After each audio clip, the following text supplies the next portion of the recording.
State-run schools in Scotland are failing during the coronavirus lockdown because of a lack of leadership, critics say. Nicola Sturgeon plans to reopen schools on August 11, but with a combination of in-school teaching and at-home learning. But the Scottish Government is facing a backlash from critics claiming that state schools' pupils have been let down and not getting the appropriate learning they need.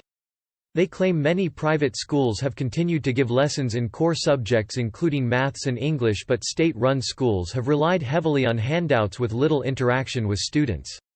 At the same time, parents have also complained that homeschooling their kids has affected their ability to work effectively from home. Jamie Green, Scottish Conservative education spokesman, warned teachers and parents had seen very little leadership from education leaders. Mr. Green told the Sunday Times Scotland, "There is no doubt that the attainment gap in Scotland is going to suffer further from this crisis. The government has a duty to ensure that no child in Scotland is left behind, irrespective of which school they go to."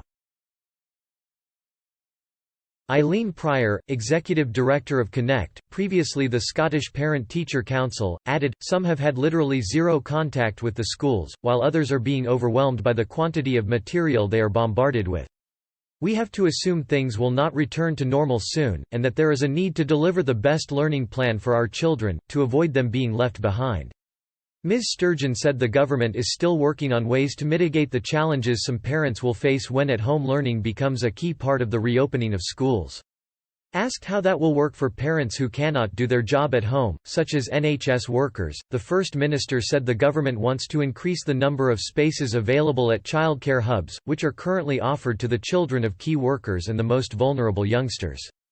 She stressed the government is not going to be able to take away all of the difficulties and challenges people will be facing.